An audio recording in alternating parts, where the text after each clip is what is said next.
అంబరాల వీధిలో చిన్ని చందమామరా అందున ఒదిగుందిరా చెవుల పిల్లిరా.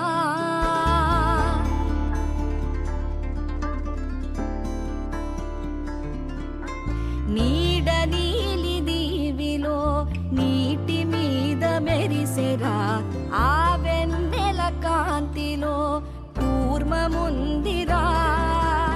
అమాయత వెలుకి తాంబూల పెటిక కట్టుందిరా.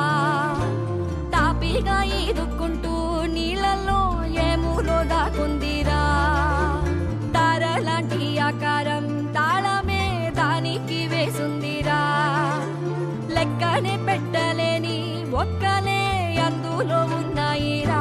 బుజ్జాయిరా కథ చెబుతా కన్నా వినుకోరా నువ్వే బజ్జో లాలిజో లాలిజో నానా సరదాగా ఆడు మురి బెంగాడు ఎదుగింకా ఎదుగు ఎదుగు.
కేవలం చదువు చెప్పి చేతులు దులుపుకోకుండా విద్యార్థుల భవిష్యత్తు దృష్టిలో పెట్టుకొని తన సొంత నిధులతో పాఠశాలను బాగు చేయించాడు.